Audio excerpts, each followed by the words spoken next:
Okay, today we're going to be looking at notes 1-1. We are not starting over, but our numbers are starting over. Okay, so we're going to be looking at composite functions.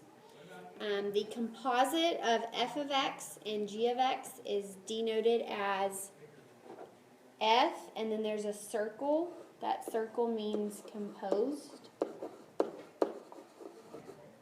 with g of x. Okay, so f is composed with g of x, which means the same thing as f of g of x. So that means the same exact thing. So anytime you see this form, you can rewrite it as f of g of x. Now, we've actually seen this type of thing before. Whenever we have like an f of 2 or an f of 3, we were plugging that into our function. So this time we're just going to be given multiple functions and we're going to have to compose them, which means we're going to plug one into the other. So make them all one. Okay? Alright, so the little circle means you have a composite function. So on this one it says f is composed with g of x, but I want you to rewrite that as f of g of x. Okay? Your inside part is always your input. That's what you're going to be inputting into that outside function. So what I want you to do from here is I actually want you to put what g of x equals. So if we look back up here at the top, f of g of x is x plus 1. So I'm just replacing that there. Those are the same exact thing. Okay? Alright, so what that tells me is I'm going to input x plus 1 into function f for every x that we have in function f. Okay? So looking at function f, we have 1 over x, but instead of putting x, we're plugging in x plus 1. So our denominator would be x plus 1, because in place of x, we're putting that x plus 1. And that would be your answer.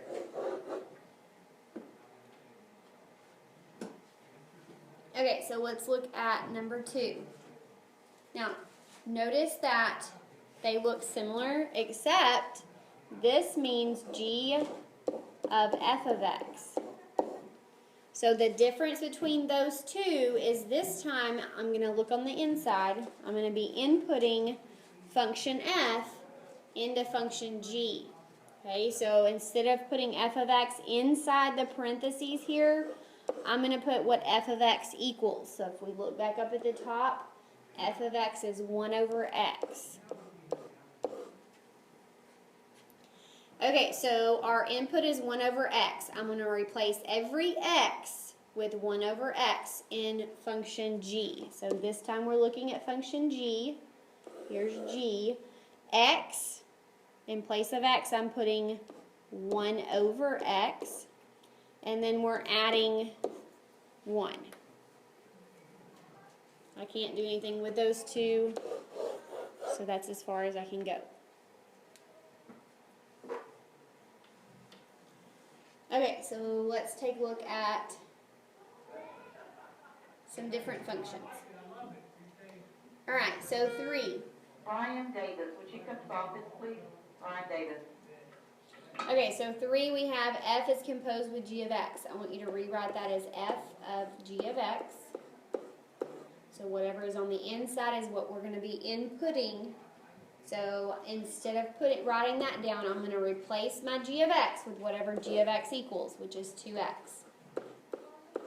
Okay, so what this tells me is in function f, we're replacing every x value with 2x, because whatever is on the inside is our input. That's what we replace our x with.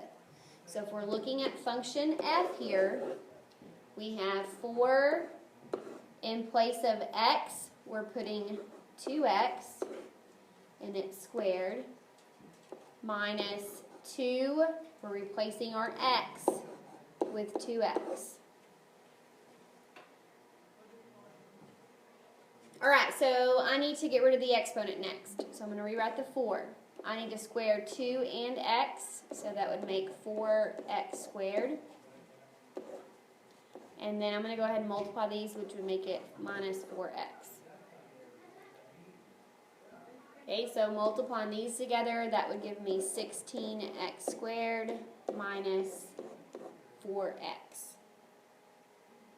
We can't subtract those, so I'm going to leave it in that form. We're not going to factor it, take out a GCF, we're just leaving it in that form.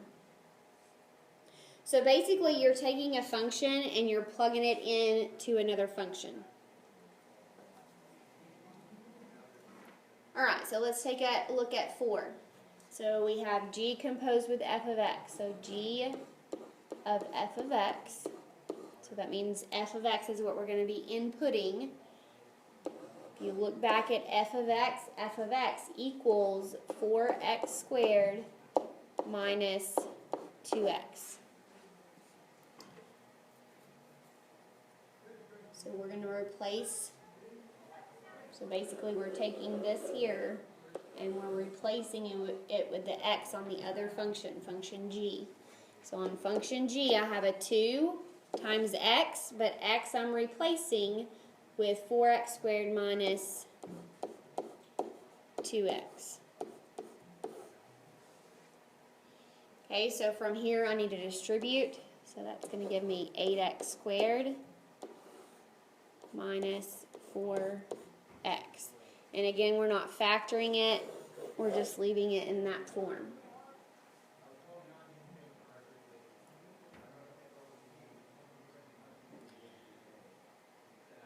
Okay, let's take a look at the next set of examples.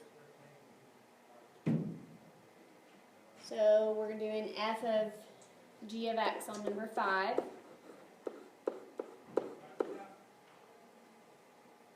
My input is g of x, so I'm going to rewrite that as f of g of x is x plus 1. Alright, so we're looking at function f. We're replacing all the x's in function f with x plus 1. So notice it says on f, x squared minus 1. So in place of x, we're putting in x plus 1, but we need to square it, because that's what it says on function f, and then we're subtracting 1. Okay, so remember, when you have a binomial squared, that is not a binomial. That answer should give you a trinomial. So make sure this is the same thing as x plus 1 times x plus 1, and then you're going to subtract 1. Okay, so when you multiply x plus 1 times x plus 1, you get x squared plus 2x plus 1, and then you're bringing down that minus 1. Okay, so then we're combining like terms. Notice the 1 minus 1 just cancels out. So we're left with x squared plus 2x. Okay. Alright, so 6, we have g of f of x. I want you to pause the video.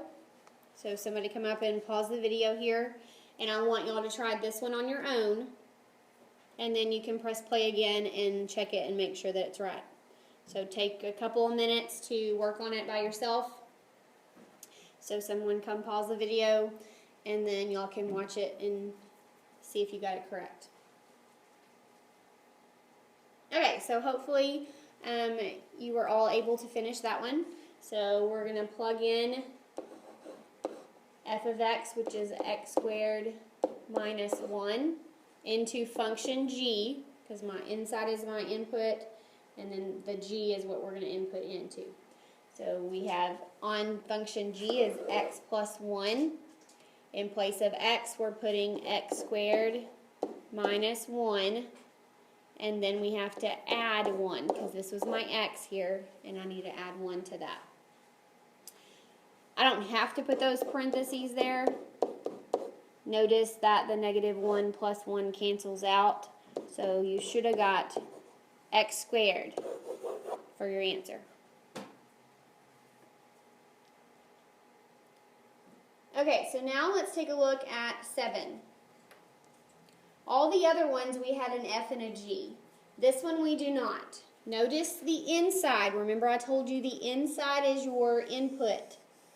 So notice that our inside part, it says negative x. What that means is I'm going to input a negative x for every x in function g. So let's look back up at function g. It's x plus 1. So everywhere I see an x, I'm putting a negative x. So negative x, and then I'm adding 1. So there's my answer. The reason for that is because function g was x plus 1, and we were replacing the x with a negative x. Alright, look at 8. Notice this one, our input is just x. We already have x in our equation. So we're not changing anything on what we're inputting, okay, because we're replacing x with x. We're going to get the same exact thing. But notice that we have a negative in front of that function. So we would need to put a negative, and then we would write function g of x, which is x plus 1. From here, you're going to need to distribute that negative to both of those terms. So you should end up with negative x minus 1.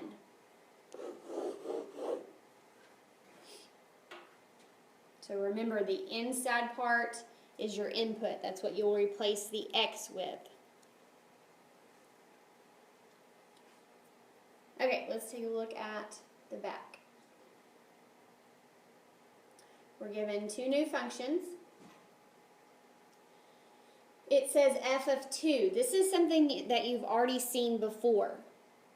That just means you're going to replace x with 2, because that's our input, the inside part. We'll replace x with 2 into function f. So we're only looking at function f. Everywhere we see an x, we're replacing it with a 2. So I'm going to have a 2 squared plus 2. Anytime the input is a number, your answer should be a number with no variables. Okay? So we're going to square the 2, which would be 4, add 2, and you're going to get 6 for your answer. So again, if your input is a number, your answer should be a number with no variables. Alright, let's look at 10. So we have g of f of negative 1. On the front, we had g of f of x, which we didn't change anything on function f. But this part, I want you to do like as two separate problems. I first want you to find f of negative 1. So I'm going to come over here on the side. So f of negative 1, that just means, I don't like how that's written. That means I'm replacing x with the negative 1 on function f. So that would be negative 1 squared plus 2. So negative 1 squared is a positive 1 plus 2 would equal 3. So we found this inside part. Now I want you to write g of f of negative 1. We found that to be a 3. So if that inside part is a number, find that first, and then you can plug in that new number into function g.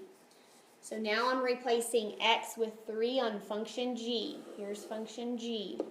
So you should have 3 minus 1, so your answer would give you 2.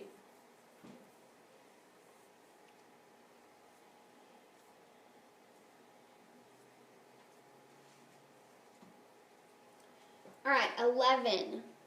This looks a little different. So it says f plus g of x. Okay, this right here is the same thing as f of x plus g of x. That means the same exact thing. So basically that just means you're going to be adding function f with function g, because the input is x. We already have an x. So let's look back up at the top. F of x is x squared plus 2. We're adding g of x, which is x minus 1. So now we're just going to combine like terms. We have an x squared. There's not another x squared. So we have x squared. We have an x term. And then the only thing that we can actually combine is those constants. So 2 minus 1, you're going to get a positive 1. So So that would give you your answer there. So that just means you're adding function f with function g. Okay, so we're adding again on 12, but notice this time it would be f of 2 plus g of 2.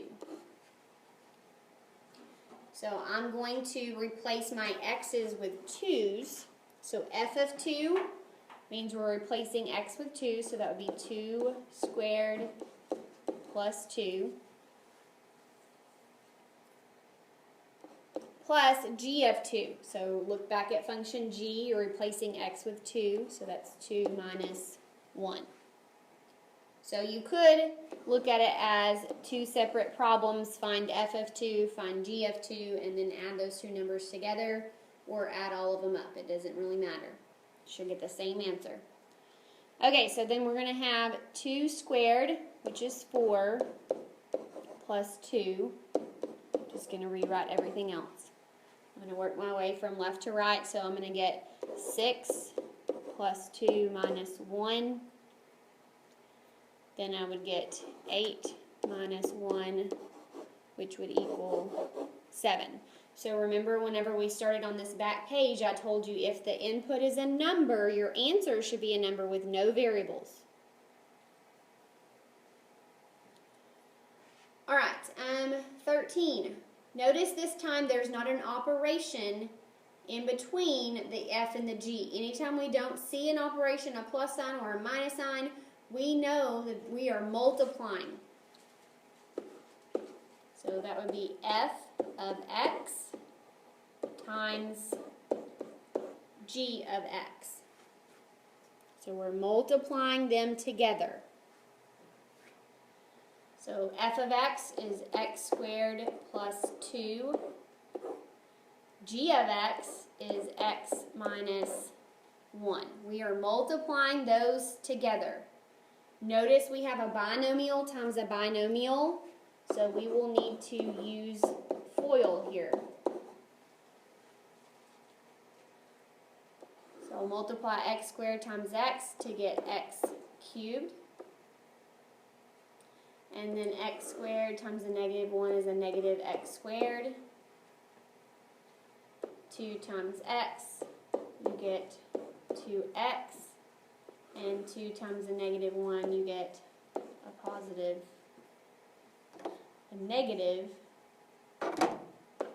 a negative 2. Okay, so from here we need to look and see if we have any like terms. Notice that we don't have any terms that are the same. We don't have any variables that have the same exact exponent. So that would be our answer there. Okay? Alright, I want you to try one more before you get to your assignment. So I'm going to call this number 14. I want you to do f minus g of x. So write this on your paper. You don't have this one written there. So fill it in. Okay, so what that means is we're going to take function f and function g, so f of x minus g of x. So we're going to be subtracting the two. If you look back up at the top, f of x is x squared plus 2. We're subtracting g of x. This is the most tricky part whenever you're subtracting. That's why I wanted to go over it. If you are subtracting and there's more than one term that you're subtracting, make sure you put it in parentheses. So g of x is x minus 1. The reason you need to put it in parentheses is because you will need to subtract both of those terms. So you will need to distribute that negative sign through. So you're going to have x squared plus 2 minus x, and that's going to give us plus 1 there. Now I'm going to combine like terms, so x squared minus x. I can't combine those, but I can add the 2 and the 1 to give us 3. So you might make note of this on your paper. if you are subtracting here,